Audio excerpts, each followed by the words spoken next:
Hey, this is Rick Kaselj from exercisesforinjuries.com. If you don't know who I am, I help people overcome injury and pain so they can get back to a healthy, happy life.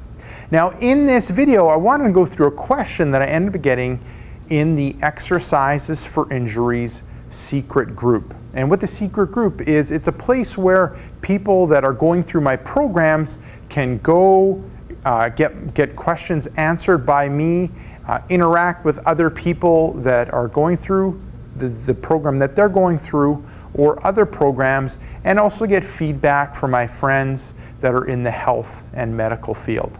Now, going through the question, we'll give him the name E.T. His question is, "Hi Rick, can you give me some advice? I get pain in my right leg. It's in the front of my leg. I think one would say in the thigh. For example, if I drive for a while, my leg is on the gas and I can hardly stand the pain to move my leg sideways to get out of the car.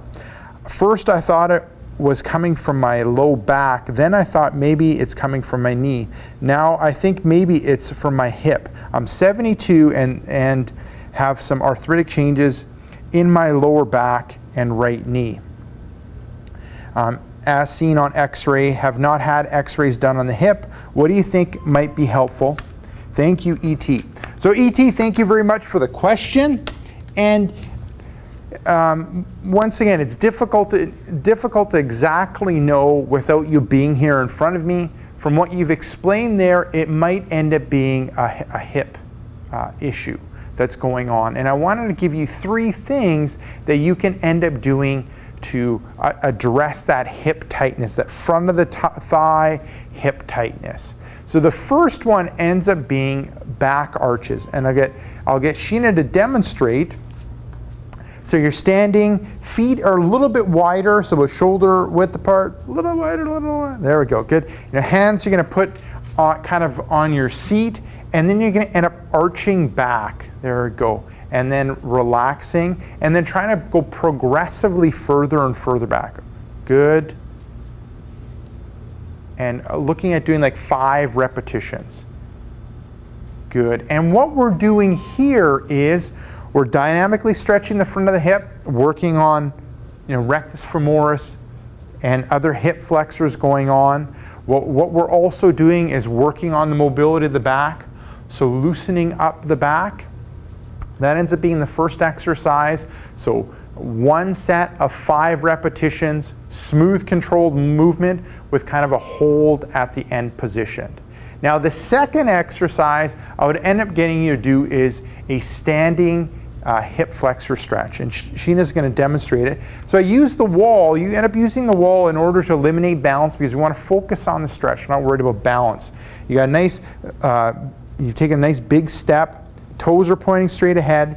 You're coming up on the ball of the foot, heels lifted, and now what you're going to do is tighten up that abdominal area, tighten up that glute, and then bring the hips forward, and then you're looking for a static stretch in that hip flexor and in that rectus femoris area or thigh area. And you're looking at holding it, so the one before we did a dynamic stretch and mobility of the back. What we're doing here now is we're going to hold it. So you're going to hold this for a good 20 seconds. You're looking for a light stretch. You're not looking at ripping apart the muscle.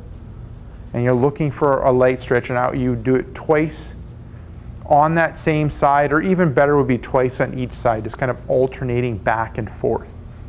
Now the third thing would end up being, working on, strengthening that core and abdominal area. So we'll get Sheena to move down to the floor. So she's going to lie on her back, and it's really common when it comes to overactive hip flexors or that front of the thigh muscle, rectus femoris. It's really common that people end up being weak in their core, or they're weak in their core when it comes to unilateral work, one leg at a time.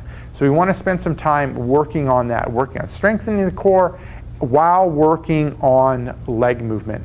So Sheena's going to brace her abdominal, like tighten her abdominal area, and then she's going to lift the leg up. So this is at 90, the knee's coming over the hip, and then she's going to come back down and then go to the other side while still holding that abdominal area. Good. back down, and going back and forth. Working on that core abdominal area while educating to kind of move through that hip. Good. And what I would end up suggesting is end up going about 3 times each side, alternating while still holding, and then you can end up relaxing after that 3 times each side. Nice, smooth, controlled movement. You saw Sheena had the knee at 90, so kind of stayed at 90.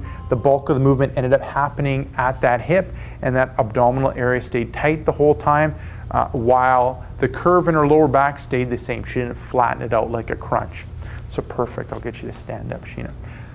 So there you go, ET. Give those 3 exercises a go and let me know how they are. If you have any questions when it relates to them, let me know what the results are from them, and definitely share it with the community in the Exercises for Injuries secret group.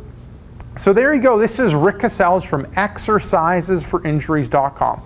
Make sure to swing by exercisesforinjuries.com. Enter in your injury pain. There's a good chance of an article, video, or an interview that'll help you overcome your injury or pain. Secondly, if you're watching this on YouTube, head up above, hit subscribe. What that'll do is every couple days you'll get a video like this where I talk about different types of tips and tricks on overcoming injury and pain. Thirdly, head down below, hit like, and leave me a question or comment. Now, lastly, if you're looking for a comprehensive solution when it comes to dealing with tight hip flexors, what you should end up taking a look at is the program called Fixing Tight Hip Flexors. So it's a program that I put together to specifically help with tight hip flexors. So there you go. This is Rick Kaselj from exercisesforinjuries.com saying take care and bye-bye.